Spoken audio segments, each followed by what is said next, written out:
Tout un symbole, il faut traverser la Charente pour accéder à l'un des endroits les plus surveillés et les plus inaccessibles de Cognac.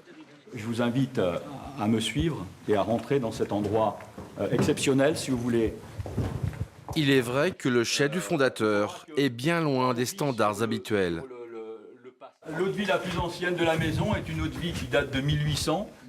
Sous les yeux des visiteurs, des centaines de barriques, de Dame Jeanne, une partie du trésor NC enfin visible. Ah ben, ce sont des barriques exceptionnelles avec des eaux de vie qui sont exceptionnelles.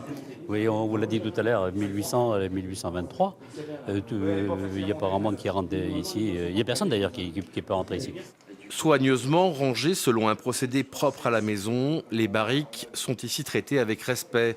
Même la calligraphie est une activité où la quête de l'excellence est un principe. On a un alphabet type NC. Bien, on a des lettres à respecter. Un alphabet qui est fait que pour NC.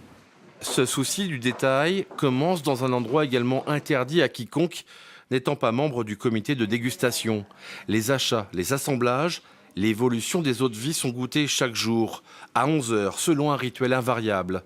Là aussi, le temps a bien des vertus. Il faut 10 ans pour être dégustateur.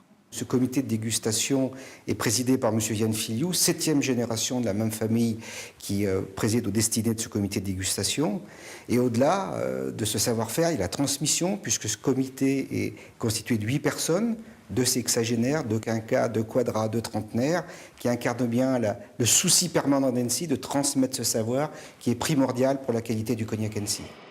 Un peu plus loin, sur les quais, un autre patrimoine industriel, celui-là, dessiné par l'architecte Houdin, conservé en l'état, rarement visible.